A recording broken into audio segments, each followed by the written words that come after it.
online broadcast network, AFTERBUZZ TV. Over 20 million weekly downloads in over 150 countries, and your number one source for after-show entertainment.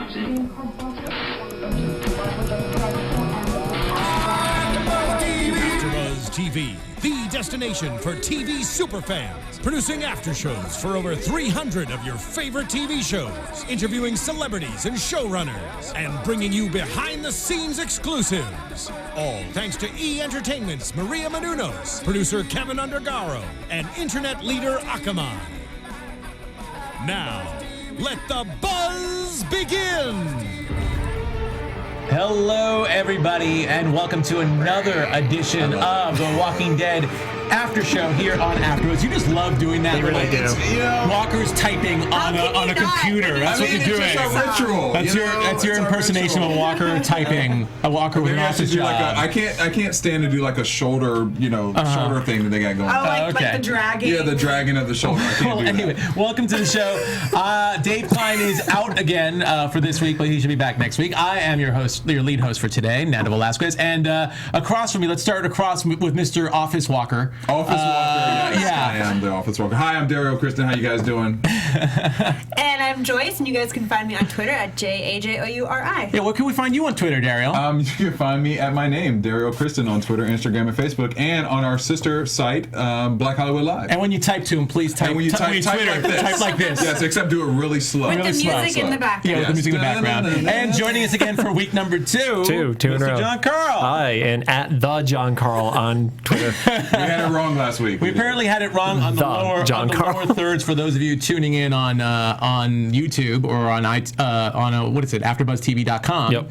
We had it wrong on the lower thirds, but it's at the John Carle. Yeah, With the John E at Carle the was end. probably pretty happy last week. John Yeah, Carle's he probably was. really happy. Oh, I got a lot of A lot followers. of Twitter. Absolutely. So let's get into this episode. So this episode, last week's episode was called Remember. Yeah. This week's episode is called Forget. Yes. And let me ask before we get into it, what were your thoughts about this? I mean, it's very interesting, and I guess the forget. Well, we could talk about what we think forget means, but what are your impressions of this episode? I'm really curious to hear what everyone thinks about this. Well, overall, personally, irony is that I thought last week should have been called Forget, and this one should have been called Remember because it was reversed to me. You know, Yeah, the tone, I totally. like this episode better than last week's, but even though this one, it stayed pretty steady, but I thought that it revealed a couple of good things. I mean, which we'll get into, but we see kind of the evolving and breakdown of Sasha, which I thought was interesting, and I also thought it was interesting with the fact of just how Rick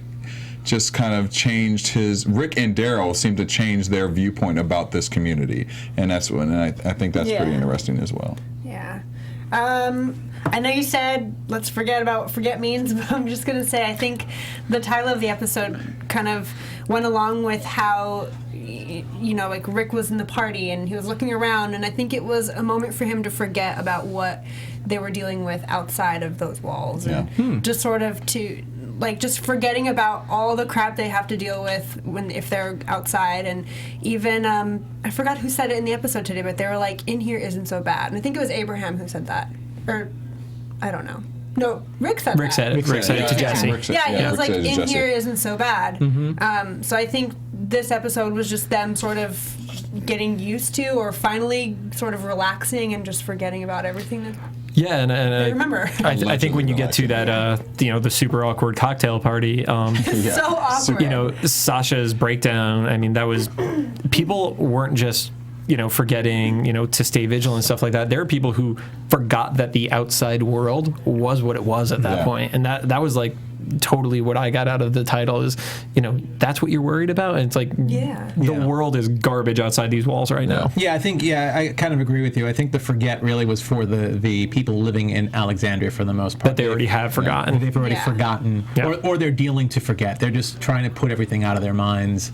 I think that's a lot of that. And then also, I think even seeing, we'll talk more about it, but Daryl's change a little bit too. Absolutely. I agree with you, Joyce, on that too. But I thought overall, this was a kind of a weird episode. This is like the third. I mean, there's a lot in here. Some of it awkward, but A lot of it awkward. But it's like the third slow episode, and I know they like to do slow episodes and fast ones and slow ones and more powerful ones, but it just, I guess maybe the added awkwardness of it, maybe see a little bit more than just a couple of walkers taking down a horse as the big walker scene. I was pretty upset by that. And unfortunately, we've seen walkers take down a horse before. That's we have. It's not like it was a new moment. Yeah. No, not really a new moment. Although the whole scene with Daryl, we'll talk about that later. Daryl and Aaron, that was a good one too. Yeah. When Aaron was taken down. But let's start off with Sasha, because that's how this show opened up. And you talked a little bit about the meltdown. And we see it seems like Sasha still, we saw her a couple of weeks ago when she seemed to have that death wish, and it seems like she still has a little bit of that. She didn't have she kind of has a job now, going out there and hunting. She wants a different job. She wants a different job, which we'll talk about that. But she's surrounded by pictures of loved ones from this house that she's staying in, and she ends up using that as target practice. Yeah. So I think that really screams a lot about what she's going through and how alone she feels. Possibly. I thought it was a little strange that she felt the need to take the photos out there and shoot them and get rid of them, but I guess it's kind of like, what's the point? They don't live here anymore. Like, this is a family that isn't here, just like my family isn't here, and maybe it was her way of coping still with everything that she's been through with Tyrese being gone and stuff. So Yeah. I don't know. And I also thought it was kind of like just her like reliving her trauma and stuff. Well, we saw even a shot of Tyrese when she was having that meltdown in the party, and she was hearing all those echoes and everything. There was that one shot of Tyrese being buried. So I think it's still a lot of residue there for her. And she even after she shot those pictures from a distance with her sniper rifle, she's like, come on now, I can't remember exactly what she said. It was Come get me. Come get me. Come get me. Come get me. So she obviously still has some issues. But here's my thing. Okay, so we obviously, like we're saying, see Sasha break down, and I totally get it. But we're in Alexandria, and this is a place that it's a contrast, because this is a place of peace. And isn't that what they should really want, though? I mean, we can't forget what's on the other side of the gates, but when you have a moment to be able to actually relax and sleep, which they haven't been able to do in a while, don't you want to take charge of that and be able to do that? And I feel like with Sasha, I feel like she's going rogue a little bit. It's almost like when she was shooting the pictures, it almost seemed like she was trying to get walkers to come to her, to make enough noise, or to shoot in the glass and stuff. Shoot in the glass, because she kept looking back, and I didn't know if she was looking back because she thought she heard something, which we found out she really didn't. It was in her mind. Or was she trying to almost like pull the walkers, bring the chaos towards her, but I'm like, that's such a irony, because where they're staying it seems like they actually can have a moment of peace. Well, every time they have had moments of peace in the past, it's always gone badly for them. Yeah. So I think for her, she doesn't want to forget that, because the second she does, then everything becomes complacent, and then it all falls apart for her. That's the danger of forgetting. Yeah. You start forgetting, you start getting soft. You start forgetting, and that's mentioned a couple of times. I believe Abraham kind of said that more or less in so many words to Michonne later on. Yeah. I also think that it was said today in the episode that by Aaron that he knows that Daryl wants to be out there, and I think Sasha's the same way. I think sometimes she just needs to be out there and just needs to not forget what it was like, and it's with the addition of her trauma and what she remembers and what she's dealing with, it's just she feels like that's how she's going to stay herself. And I was also thinking while I was watching this, like, is Sasha sort of like the new Daryl? I wonder if, did we say that last episode? She's like Daryl and Michonne all together, because I felt like she was like the way Michonne was initially, real early on. She was very protective. She was her guard was never down, which we're almost seeing a different Michonne now. And I feel like Sasha's kind of taking that place of what Michonne used to be. Yeah. Well, interesting you say that, because first of all, Sasha, we saw her a couple of weeks ago. She was rushing the walkers, and we see her more getting into trouble. But she, as you said, Joyce, she wants to do another job. She wants to be the lookout in the watchtower, and which keeps her away from everybody else. Because again, I think she obviously can't deal with crowds based on her meltdown in the office party. Office party. I'm thinking office walker. At the dinner party when everyone's obviously just chatting about random stuff that doesn't really matter to her. So I think she wants to isolate herself. That's part of it, and obviously she wants to take down as many walkers as possible. But what's really interesting, and this is a very, very, very, very minor thing from the comic, comics that I'm going to bring up, and I think it's totally safe to say, so you can yell at me if you want. If you want to do a little They minor will, it's spoiler, YouTube. Yeah. They will, it's Yep. YouTube. Very minor spoiler, that in the comics, another character actually was considered the sniper, and was the sniper in the Watchtower, and that character is not on the TV show anymore. It was Andrea. So I feel like when you said that she's turning a little bit into Michonne and Daryl, I think there's a little bit of Andrea in there too. I agree with that. So, which I find very, very interesting. I mean, she is a good shot. Just like I think Maggie said that. Or someone. I can't remember who said things in this episode. And just to be clear, this is like Andrea from the notes. This is like Andrea from the comic books, not the whiny Andrea we know from the TV show. Very different kind of Andrea. The one that I cheered when she was killed. Yes, actually. Yeah. The one John cheered for when she got killed. She drove me nuts. And then also, I don't want to gloss over this little scene, but Spencer, one of Deanna's sons, seemed to be flirting a little bit with her too in the beginning when at the party when she finally came in. I was like, a little. please make that happen. I ship it. That he's played by Austin Nichols, who was on Agents of S.H.I.E.L.D. for a little bit. And also And a lot totally of other opposite things. personality of the other son Totally. too. Yeah. Like you could not have two more polarly opposite children. I was like, please be nice. Please don't be messing with Sasha right now. She's not in the mood. She'll shoot you. She'll shoot she you. will kill you. Good son, bad son. Yeah, it seems like we didn't get to see Aiden, thankfully, but we got to see Spencer. So he seems like an interesting character, even though we saw him for like three or four lines before Sasha moved on. Yeah. So we see Sasha dealing with that in her own way. I'm going to bring up Michonne really quick because I think that's another one that seems to be. And this one kind of, we were talking about this. The guys got to see it separately than the ladies, than you and Alexis in the booth. By the way, Alexis is also monitoring. Hello, Alexis. She's also Hi, monitoring YouTube for those of you who are tuning in live. A lot of people are talking about how they don't want Daryl to die. That's the main thing. We will get to Daryl. We talked about that. That's interesting. We would talk about that. Yes. There's a lot of other stuff people are saying about Daryl too. Yeah, there's a lot today about Daryl. Yeah. But we're saving that. That's called the tease. But the Michonne Abe scene in particular was just kind of weird. Mm-hmm. And we see her playing around with her katana, even the little cocktail, sword. the little cocktail sword thing. sword. Yeah, even playing around with that. And that's when Abe gives the line about hopefully not forgetting how to use it, or forgetting how to use it but not forgetting how to use it. Yeah. I also thought it was weird how he asked her, "What have you done?" Yeah. Yeah. His tone was a little off-putting to me. Like I wasn't sure if he was, just drunk or if he was trying to be condescending. Like I couldn't understand that whole vibe between the two of them. Well, I feel like there's something missing too because we haven't seen what's happened with Abraham Yeah. since they've come in there. So has he been acclimating? Has he been doing stuff to stay vigilant and all that? That's And we true. have no idea. So it feels like that comment feels a little out of left field because we don't have context on it. Yeah, I agree. But we were even talking about it was a weird sexual tension between the two because even just some of the references that they were saying, he was like, "I'm a large man." Yeah. She's like, "How many drinks have you had?" And then it was like this He's weird like, kind when of you're on top, you're on your back. Or something. yeah, it was some reference to these just really subtle kind of sexual innuendos. So it was kind of like, well, Innuendos. What's happening here? What is going on? it was like it was weird a little bit. And not to mention the fact that I noticed this when we saw Abe and Rosita walking in, like her 2 lines for the episode. We kind of saw she kind of had a bit of a grimace on her face. Yeah. She kind of looked like she was in a bad mood. So, which we know they had a relationship on the road because we saw Eugene watching them have sex.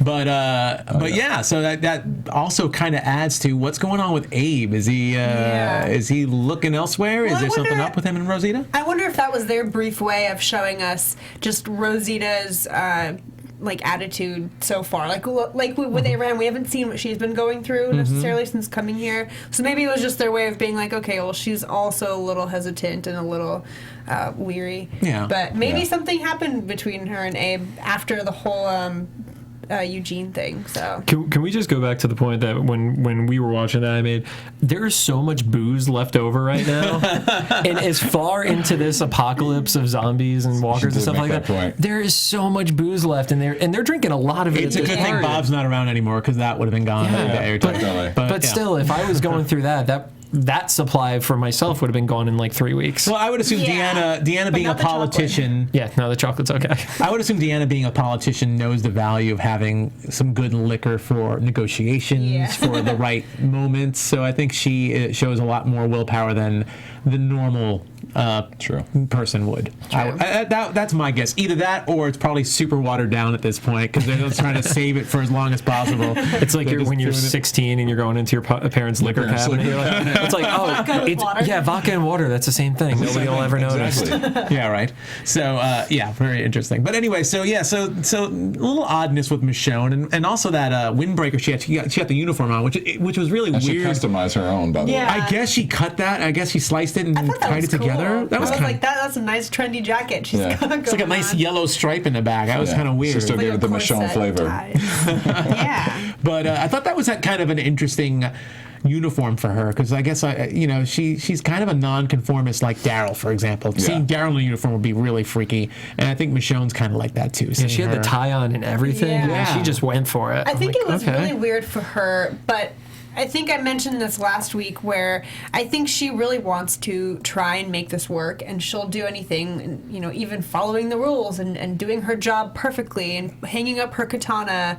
And this is something that's going to come into play when her and Rick possibly butt heads. So she's really into the whole, this is it. Like, this is where we're going to settle down thing. Yeah. But the jury's still out a little bit on what's going on with her for me, as far as I'm meeting the jury. That's a little bit weird. Maybe she's a little more confused than she's letting on. Yeah, I'm guessing we'll find out more and more what's going on. But even like I said, that scene with Abe where he's like, "What have you done? I put on a dress. Try again." That was just a little weird to me. So if anyone has any ideas, feel free to tell us on YouTube. Yeah, tell us what they think because maybe we missed something on that one. But we played it back. What you guys are saying also is it's really interesting that they're showing that Rick and Carle and Michonne, they're all kind of forming into these outfits and traditional things. Yeah. But Daryl's still.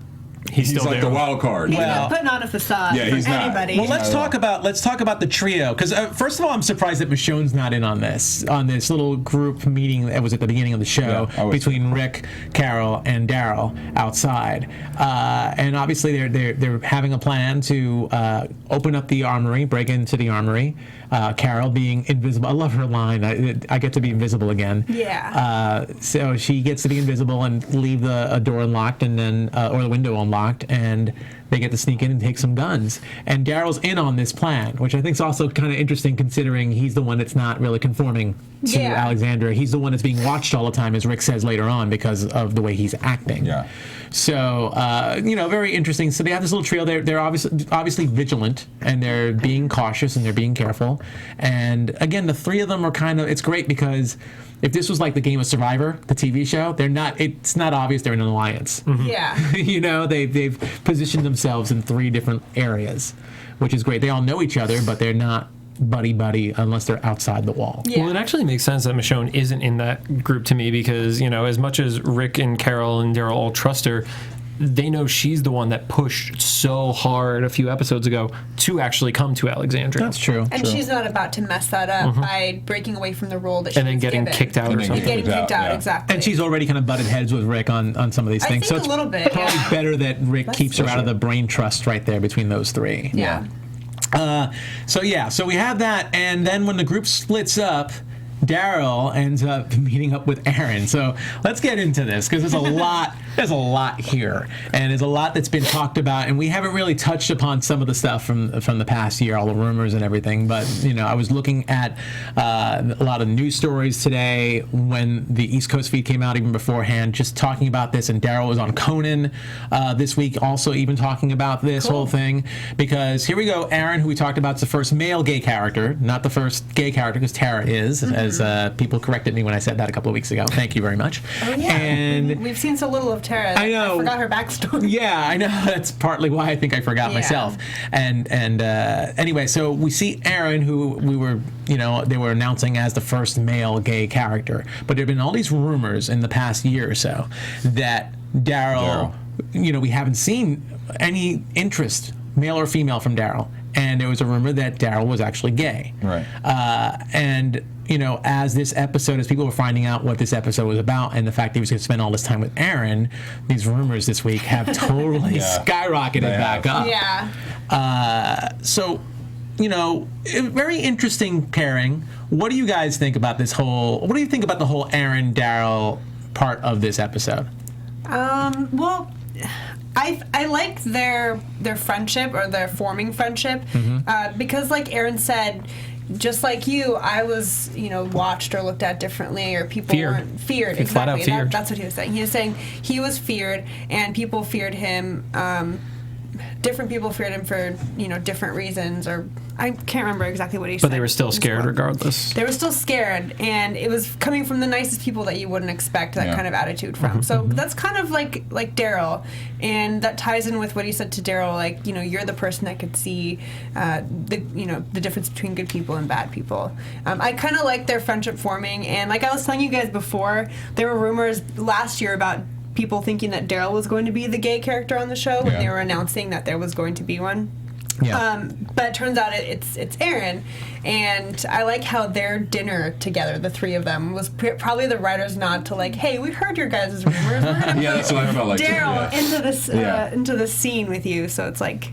And especially when they said to Daryl that they had basically a question for him, something that they wanted him to do, which we found out later what that was. But we all had our little jokes in the room when we were watching the show. But it is interesting to see how they played that dynamic. But I think that I do like you. I kind of agree with you. I do like the formation of the relationship with them, because especially with Aaron saying, "Hey, listen, this is what we need you to do. This is what I'm asking you of." So I thought that was a pretty cool scene actually overall. Yeah. So. I loved Aaron's line when he was talking about the fact that they're all outsiders, that Eric and Aaron are thought of outsiders just like Daryl is, but he also said, differently, down here. And you gotta forget, well, it's not really the South, I guess. It's still, it's northern, it's Southish. But you still gotta think that there still is perhaps a little, it's a lifestyle down there. They're probably still not as progressive as an urban city would be, as a New York or San Francisco or LA, for example. Especially if all those people, originated from that region, from that area. But I loved his line. He said the more afraid people are, the more stupid they are too. Yeah. He kind of said that right there too, which I thought was a really, really good line. Well, that's a theme for like the entire show, because early on, before people adjusted to it, people were dying rapid fire. Now, there's still a fear, but it's now a cautionary fear rather than we don't know what's going on. So people are living longer too. No, I totally love that line, and I love the whole adventure that they had going after Buttons the horse. Poor Buttons. And I loved, Aaron looked like he was a goner for a second. He did that slice. That was like the walker. Yeah, that was the walker kill of the week. Yeah. Nicotero always tries to do something fancy. That was really awesome to see Aaron slice that walker really close to his leg. Yeah, like I thought he almost amputated himself. Yeah. And then seeing Daryl bash that one walker, the female walker, into the other walker, he killed them both like that. I thought that was a really, really interesting scene. But I love the whole adventure of the two of them.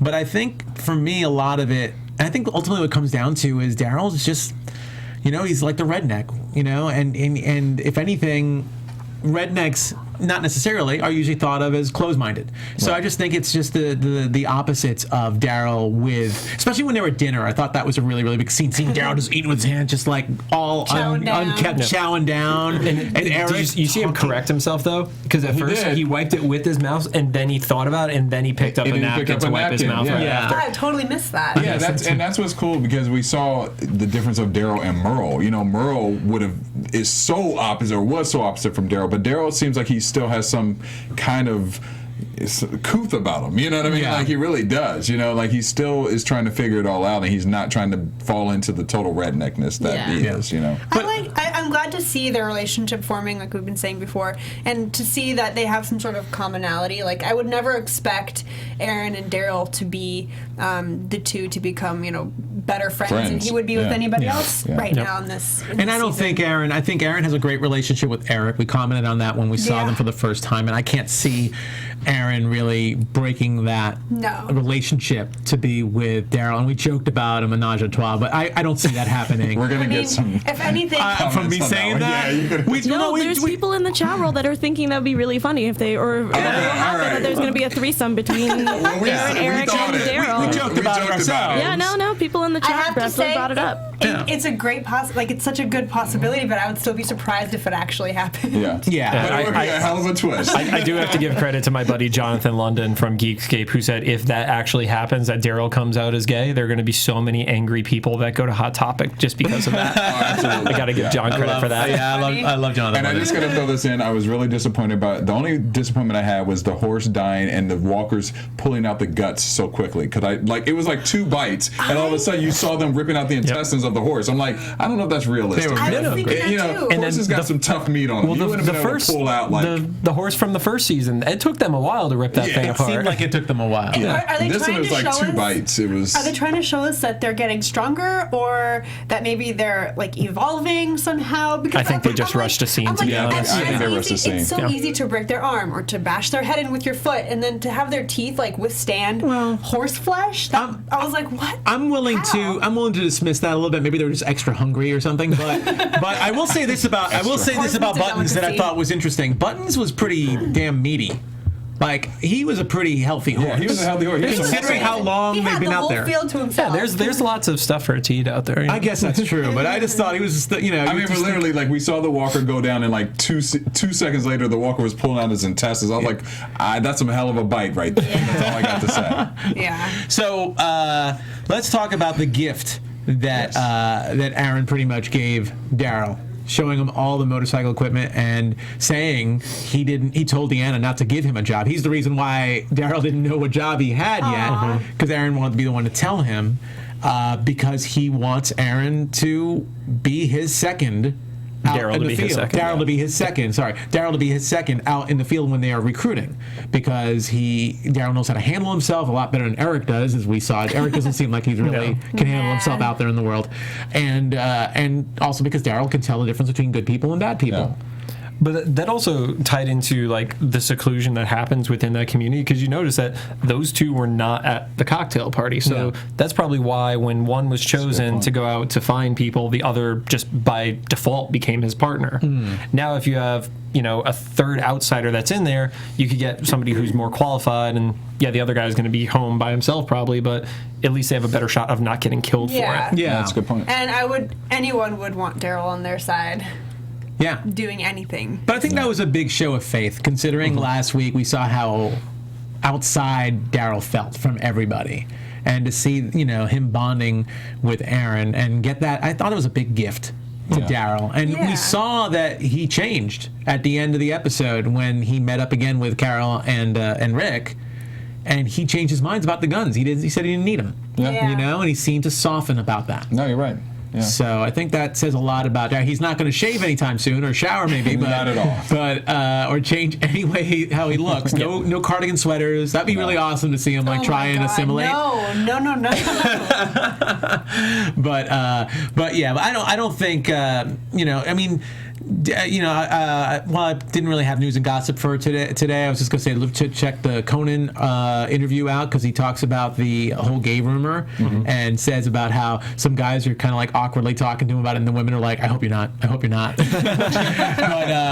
Norman Reedus said if he was gay, he would rock it. That's what he said. Norman could rock anything. He said he would totally rock that role. Excellent actor, so as a gay character, he would look forward to it. But based on what he even said in the Conan interview, it sounded pretty much like it's not far-fetched. Yeah, it's far-fetched for now. Yeah. I don't see how at this point it would help or hurt the plot of whatever. It doesn't add anything to it. It doesn't add anything to it. Although it would explain some things. Yeah. Because there's always been that tension with him and Carle initially, that kind of sexual tension. Yeah. And then also, even with Beth, it was that awkward kind of couple scenes. Yeah, but there was also that awkward age difference with both of them, because Carle feels like the mom type character, and Daryl feels like your pain in the ass younger brother. And then Beth was all the way at the opposite end of the spectrum, that it would have been really creepy and sick had he gone for it. So I could let those two go. Right. Although it would be really fun. It's not like somebody's throwing herself at him either. If something was to happen at this point, like Daryl and Aaron go out there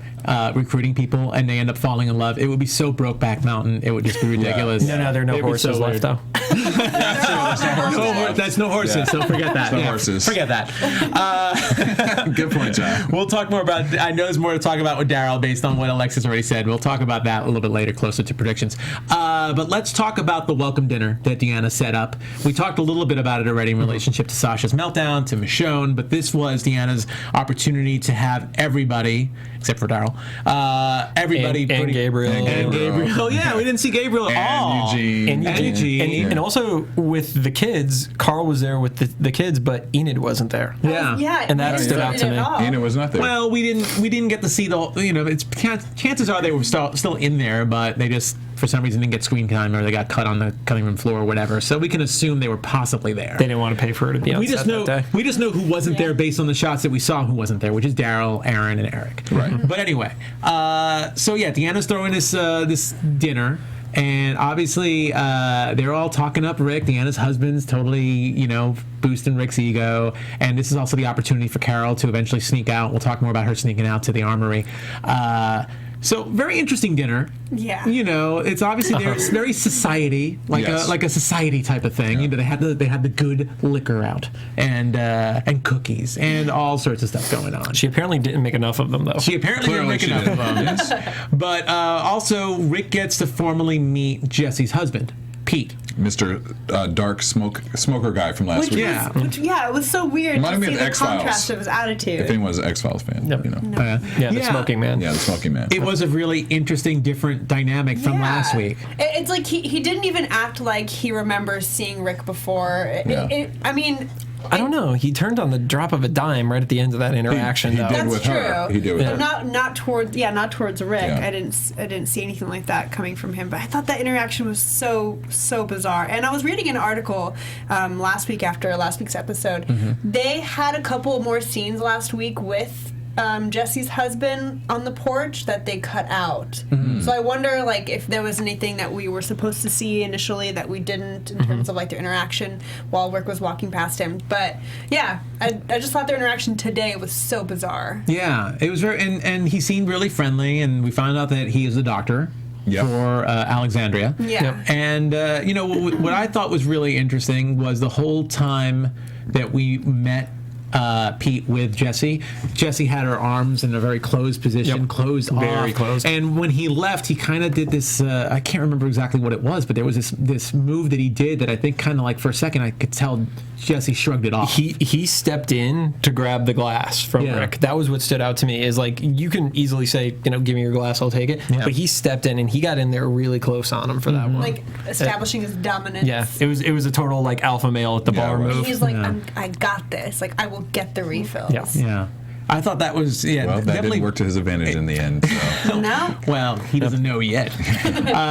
But yeah, very, very interesting to see a different side of Pete, but to also see that little bit of fear. And obviously, it seems like Jesse's not too proud of the doctor. No. And it was really, really touching scene with her and Rick. Very flirty. Yeah. A lot of flirting in this sweet. scene. It was a very sweet scene. And Rick got to plant one on Jesse when he was trying to grab Judy from her. So cute. It was a nice little innocent, Love Actually. Yeah. Alexis like that, the Love Actually look. That, I love that you Angela went to. does. I love that all the references that you had. It was Love Actually.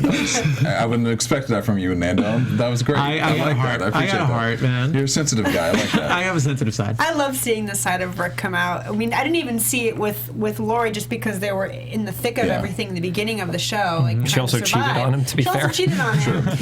He still doesn't know who the baby's father is. That's true. Yeah, thank God there aren't paternity tests anymore. Thank God, no more Republic of the zombie it apocalypse. touched me in a way that The Walking Dead hasn't really in a long time. Just to see Rick with that interaction with Jesse and know that there's hope for some sort of romance, but there's still that thing in the background. That thing is her husband, and I thought that was really risky. It's a pretty public party, and there's only so much room in that house. It's even if he's not going to see it, somebody could have walked through that doorway and easily seen that. wonder, and be though- like, did you see what Rick just did with your wife? Like, Yeah. whether or not they kissed on the lips, there was still an affectionate move. Yeah. Well, there's a lot of trust on Rick. Like he said earlier, and I mentioned this, they're watching Daryl's every move, but Rick seems to, Rick and Michonne, they seem to be trusted. He's the constable. Why He's the wouldn't constable, you? yeah. I also feel like maybe, I'm not saying Rick kissed her on the cheek to provoke any sort of fight or anything, but had Pete maybe walked in and seen it, I think Rick would have been the one to be like, what? Like, I will take you down.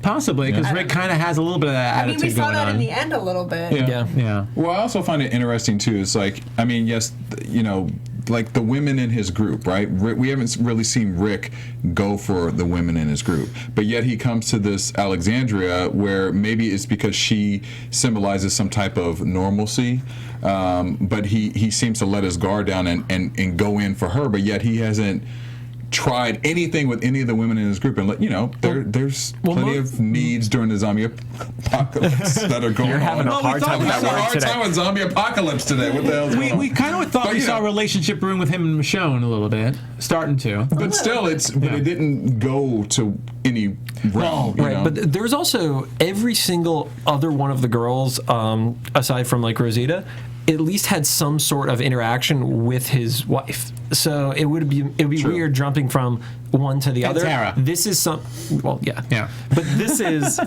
is a totally new group, so he doesn't have that same connection. And then, like what you pointed out last week, there was the things that she did for him already that Carle used to do for Rick, like cutting his hair. the hair, exactly, and those type of things. So it symbolizes something that he remembers, and it's more calming for him. More normalcy, I feel like, more normalcy. So. Yeah, well, really interesting to see where this relationship with him and Jesse go. We also get to see Sam interact with Rick and Jesse. And Sam, really interesting. We passed over this in the beginning, but we'll bring this up in relationship to this. Sam brands Rick's hand, the back of his hand, with a big red A. Did anybody else stamp. think of like a scarlet letter kind of Yes, thing? Yeah. Because that's what I was thinking I of. totally thought that. There's a little bit of that going And the on. W one of on us. the forehead of the. But yeah, we passed that in the very beginning when they were having the meeting of the first meeting of the three, Carle, Daryl, and Rick, and they took down that walker. There was a big W on top of the forehead, and very Inglorious Bastard style too. Yeah. It was carved very in there. much. Yeah. It looked, but it looked very similar to that stamp in a way. Yeah. And I was thinking it probably stood for wolves, because we still haven't really possibly. figured out what the wolf thing is. Of course, Walker is a very another one I saw people talking Not about everybody online. calls them walkers. Yeah, different groups were having different names for them. Yeah, so it probably isn't walkers, but there's a reason for that W. Or the other thing I could think of is that's one of the three that was exiled, and maybe that's how they marked that good, person. Maybe, yeah. That could be. know? Yeah. Did anybody else just think that kid was just a total jerk for using a permanent stamp? Because the next Rick day, couldn't Crick get it out. couldn't get it off his hand. He's walking around with it there. It's like when you go to those clubs and you know, Right, you and you have to go got it to on for like 3 and you have to go days. to work the next day, and you're like, oh man, you're trying to hide your hand. yeah, those are called sin marks. Yeah, exactly. I agree. Which So- Rick almost committed, kissing Jesse on the cheek. Yeah, well, you know what? It's a little bit of an adultery thing going on, like you said, the Scarlet Letter. I mean, here he is flirting Yeah. with Jesse, and he gets a little mark from the kid. So that may be something there too, a little Yeah. red A. So really That curious. kid has other stuff to worry about, though. Yeah, he has Carle who's going to put him to Yeah, let's talk about that. Let's talk about that. That scene Oh my God. so much. It was so funny to me. That poor kid did not expect. He expected cookies walking. Yeah, in he there. thought he was going to get, But like, no, he got like a death bribed. threat, basically. Yeah. But not just that, it wasn't like Carol being angry at the boy. No, it was, she was very calm. a It was loving, way too chill. Yeah. It was a loving tone. The whole thing Yeah. was like, oh, honey, if you tell someone. Follow well, my advice. I'm trying to help you. I know which of these two you should do. Yeah, exactly. And if you don't tell anyone, then you'll get cookies. You'll get tied to a Lots of tree. The cookies. monsters If you do- will come. Yes, and the monsters That's my far, far favorite. away. The monsters And will come. lucky for her, that kid is naive enough about the outside world that cookies is the only thing that'll like incentivize him to shut the hell up. I don't know, not being tied to a tree would incentivize me. Yeah. Well, I mean, I don't think he understands. I mean, yeah, that obviously is very scary. But I mean, if cookies is all it takes for him to just, not tell his mom, that's very telling of, the kind of person he is. I thought was she was also- actually going to say something in reference to like, "I'll kill your parents." You know, like that's what I thought she was going to like reference, like your family will die. If you I did think it was interesting that she also, when she went in there, she grabbed a piece of the chocolate too. Yeah. But I feel like that's going to come back and haunt them because they're very tight about inventory. Like Olivia when she seems really tight about Well, inventory. and when she grabbed the first piece, there was a dry erase board or a chalkboard or something that had the number That of had the chocolate number, bars yeah. and it actually said like chocolate 8 or something like that. That would suck if she got taken down because of that. And I feel like That'd that be is weird. going to happen. That's what I happens. totally It's the think that's going to smaller things, happen. You know, I agree. Like maybe Olivia has some clout in the community where what she says goes. Like maybe she's been there long enough or she's proven herself enough. That if she says the controls- numbers are off, Yeah. something's up. She controls the inventory. I mean, I feel like, you know, we saw that a little bit in the hospital where they owned pretty much everybody by what they were allowed to take from the hospital. Yeah. So I could see that being a very valuable position. I do think we didn't really get to talk about Olivia. We didn't see too much of her in this episode, but I think she's probably going to be someone that's going to have a bigger role in the coming weeks. But by the way, what's the obsession with the spaghetti maker? Like two separate characters brought that up, and I was like, Pasta maker. Yeah. Who was it? Miss Neuberger? Neuberger, I think, something like that. I didn't write that one down. Norsenberg But it was a cute something, thing. Yeah, Spencer talked about it with Sasha. Don't get caught by her, and then Eric brought it up.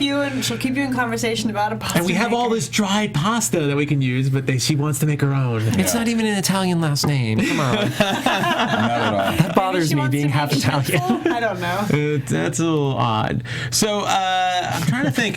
Hey, Alexis, And the is pasta there doesn't anything? even matter if the sauce isn't good. Like that's a personal thing that's going to bother me. Alexis, is there anything interesting from the comments as well? I mean, we'll talk about the whole people, getting worried about Daryl thing, but Well, no, it's pretty much just going with how like what topic we've been talking about. Oh, yeah. Have we been told we're wrong about anything yet? Not that I'm noticing. really, this is the Yeah. internet. We should be. I know. No, you guys are fine. It's mostly just there's a few spoiler alerts in here, so I'm not gonna. Let's not read the spoiler. Yeah. alerts, Of course not. Yeah. A lot of people are saying Carle turned into the Cookie Monster. Cute.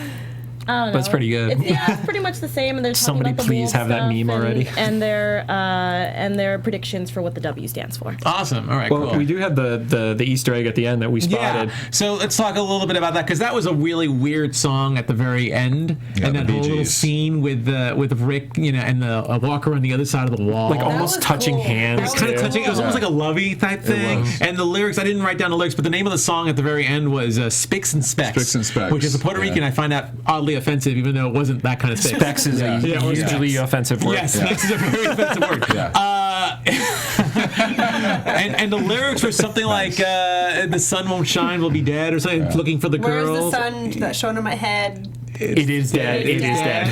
Yeah. And it was very echoey too, which I think it goes in with the whole forget thing. Like you start Yeah. forgetting things. Yeah. Right. But when we actually played that back a couple of Because times. we missed the words. Yeah, we actually played that back a couple of times, and when we were looking at the words, we noticed in the background as Rick is walking toward the wall, there's a street sign that says Morgan Drive. Yeah. And it was super, super clear. It was totally Yeah. intentional that it Yeah. was there. So yeah, I think we pretty much talked about everything else, and I think this totally leads us right now into predictions. Let's do it. That's what I would say. Nice. That still freaks me out. AfterBuzz TV predictions. Yeah. So. Who wants to go first? How about that? I think obviously that's a foreshadowing of maybe even next week. Maybe. Yeah. Maybe even next week. I think.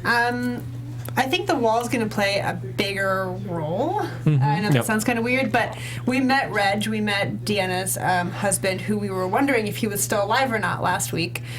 And I wonder if him and Rick are going to be at odds about, reinforcing the wall or making it stronger, making it a little better.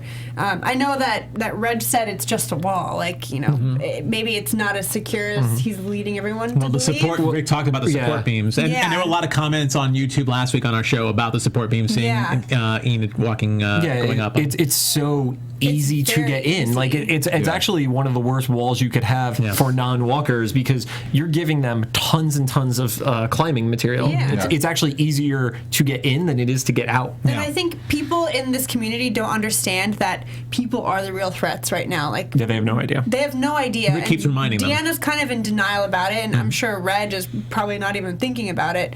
But yeah, what I think. Okay. She stole my prediction. Yeah, I mean, sort of. My Yeah, so bad. that's okay. I was going to kind of say that the entire episode was based off of the parallel of life and death, and even like we were saying, Sasha saying her point about, you know, we're so caught up in this moment here that we're not remembering what's on the other side of that wall, basically. And then the end scene with Rick and the Walker and the Bee Gees song playing.